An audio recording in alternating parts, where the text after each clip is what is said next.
Welcome to Risk Forever channel, guys. To the channel which shares the most relevant tips and tricks on how to win at Risk and improve your rank in no time. Subscribe to the channel and you won't even see how fast you will become so much better at Risk. Push that notification bell to see new videos first. This is your host ChampionEver. And today we are playing 4-player fixed cards game on a brand new map called Reverse World Map. The world got reversed, lol. And here is the result of it. However, this map is quite bigger than the classic Risk map though. While the classic map has 42 territories, the Reverse World map has even 66 of them. This map is separated by 10 different regions, starting with West Arctic and ending with Pacific East. The troop bonuses of holding a specific region fluctuate between 3 and 7. So regions give some good advantage for the players who are holding any of them. But it can be very hard to hold these regions though, all of them have many borders to attack to. No Australia or South America in this map. No Australia, no win, right? Well, who is going to win then, lol. This is my first time playing, guys. I'm playing it with fixed cards, balanced blitz dice rolls, and 60 seconds per turn. Alliances are enabled on this game.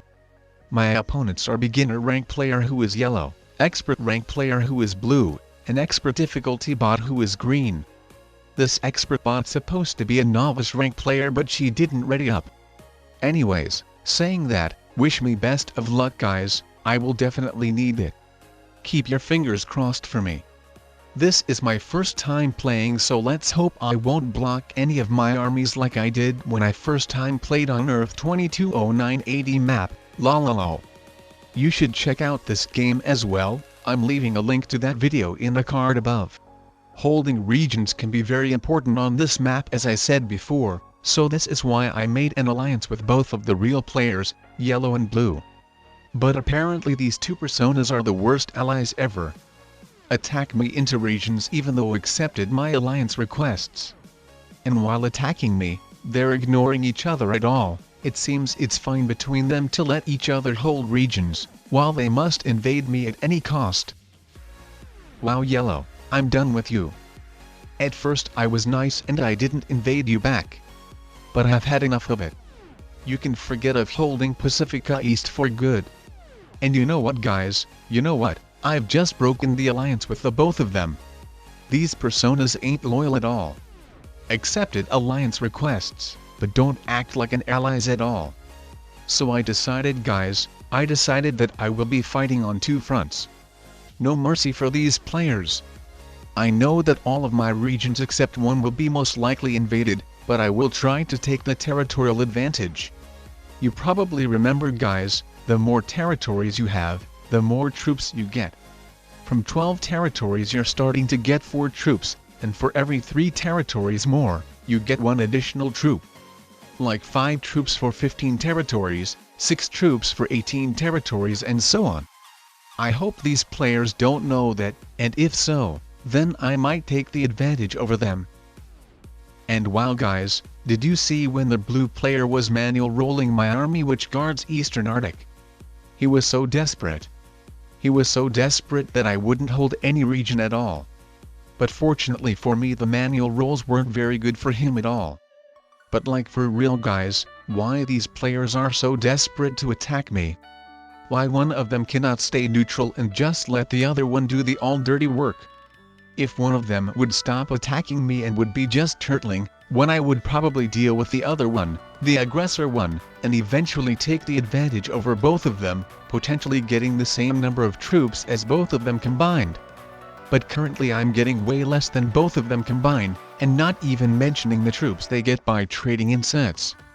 So currently it's hard fighting on two fronts. But what I like is that they keep adding their troops to multiple territories on their continents, which are more or less blocked. So even both of them are fighting and invading me, they still don't use the full potential they could.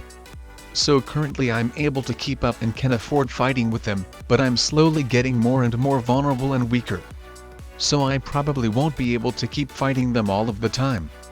But as far as I am able to, I continue fighting and at the same time hoping that they will start being less aggressive so I would be able to take the territorial advantage over them. Wow, come on blue, come on. Can you please stop? This is getting ridiculous. Just leave me alone please. Don't waste your troops for no good reason. That is not appreciated at all. How about you start turtling in your region and let the yellow player fight me alone? Well, at least the blue player isn't taking any additional regions, even though he potentially could, so that's not that bad. Also I'm really glad that green, the computer player just captured a region next to blue. Bots tend to add more and more troops next to opponent's border, so the blue player might get invaded if he won't deal with the bot properly. And wow guys, I just accidentally fortified 2 troops to guard my main region. I meant to fortify 8. That's terrible, my regions got invaded. But whatever, it's not the end of the world and the game continues.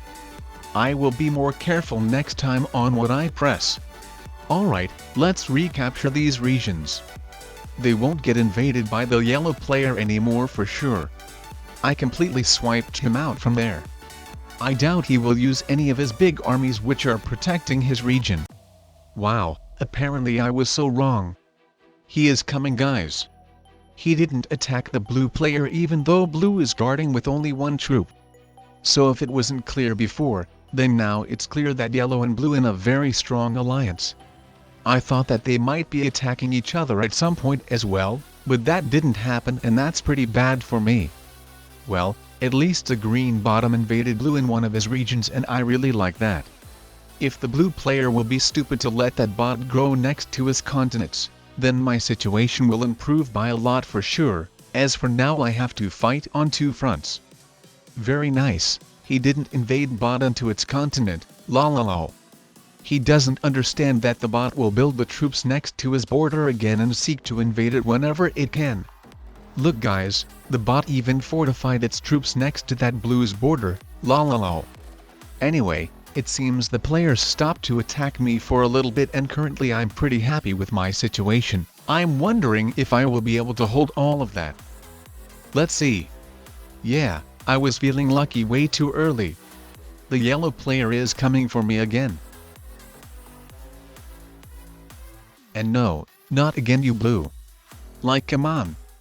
That is very, very mean.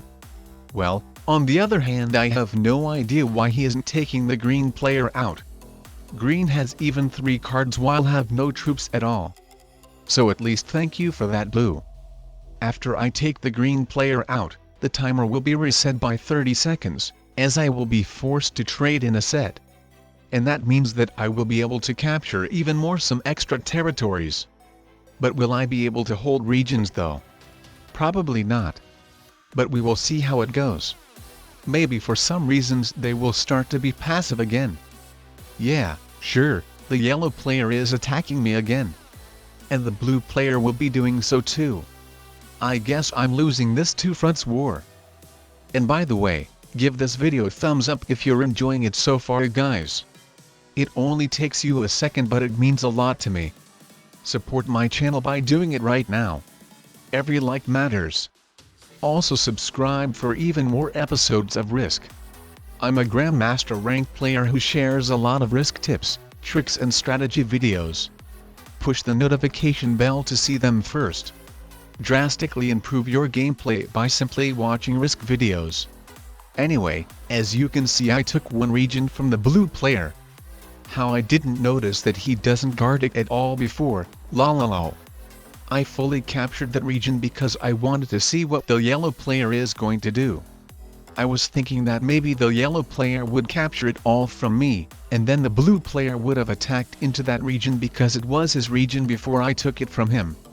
So I thought that I might force these players to fight with each other. But apparently the yellow player only left 7 troops in that region, and the blue player seems to be fine about it.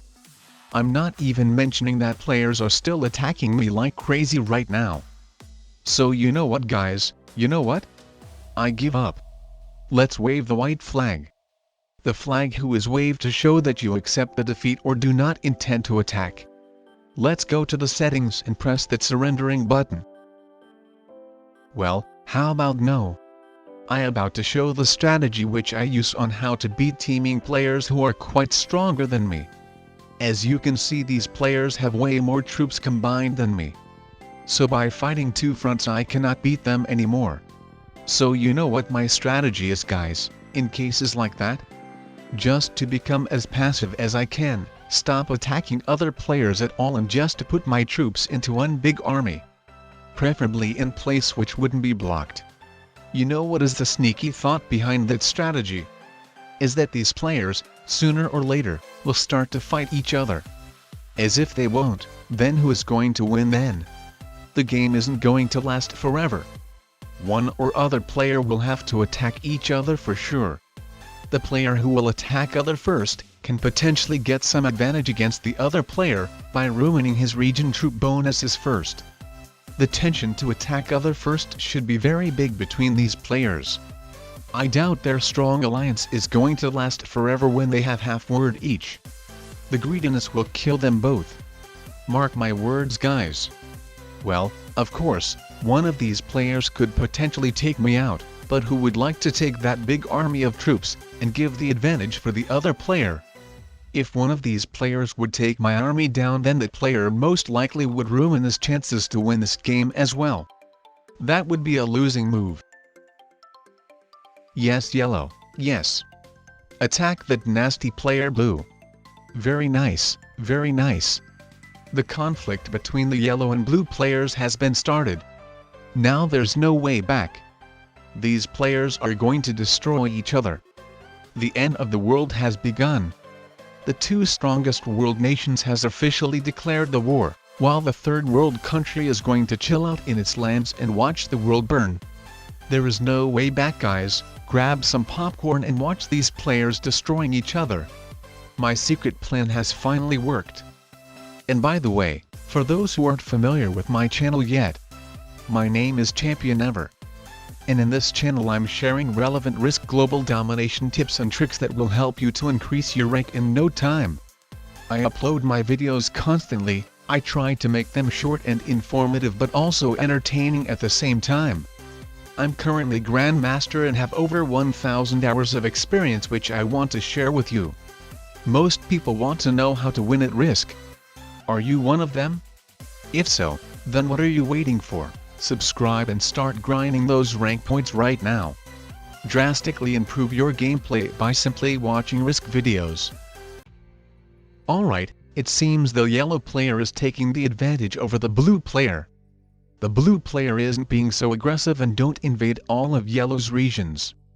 Well, why are you blue not being so aggressive like you were to me? You were invading any of my regions you could and even manual rolling one of my big armies at one point. Where your ferocity has gone. Feeling vulnerable against the yellow player, huh? Come on, show some of your power to him. Yes, blue, that's what I call a proper attacking and a total waste of troops. Nice, very nice. The yellow players is going to be very, very mad on you. The yellow player is going to be very, very mad on you, brother. Oh no. The blue player has pulled his army out to the potential direction which leads to me. I'm not sure whether he is planning to attack the yellow player again, or wants to suicide on me.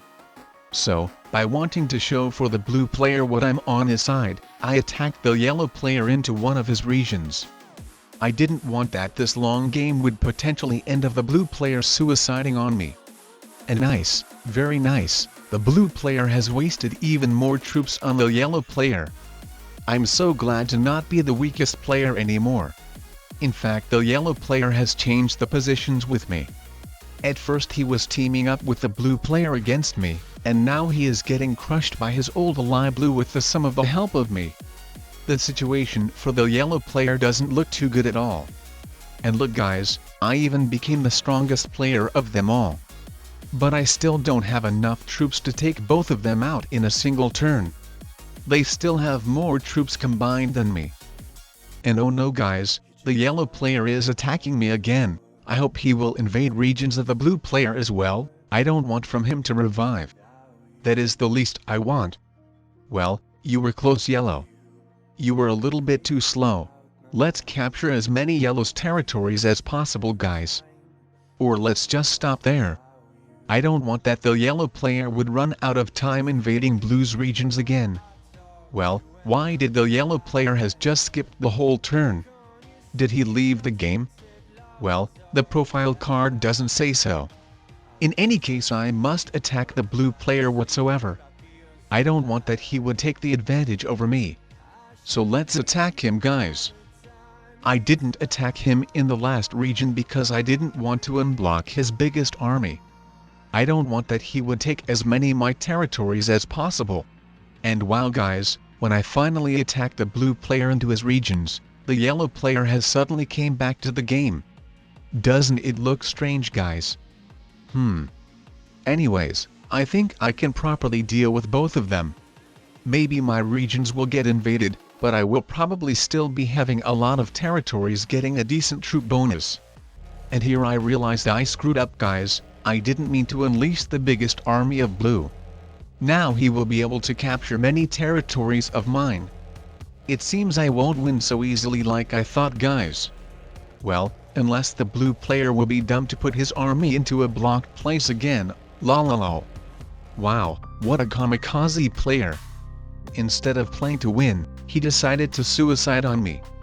Well, I'm not going to let him revive to get attacked for another time. At the same time, I need to take care of the yellow player as well. Let's attack yellow into his region. I'm not letting any of these players to grow strong.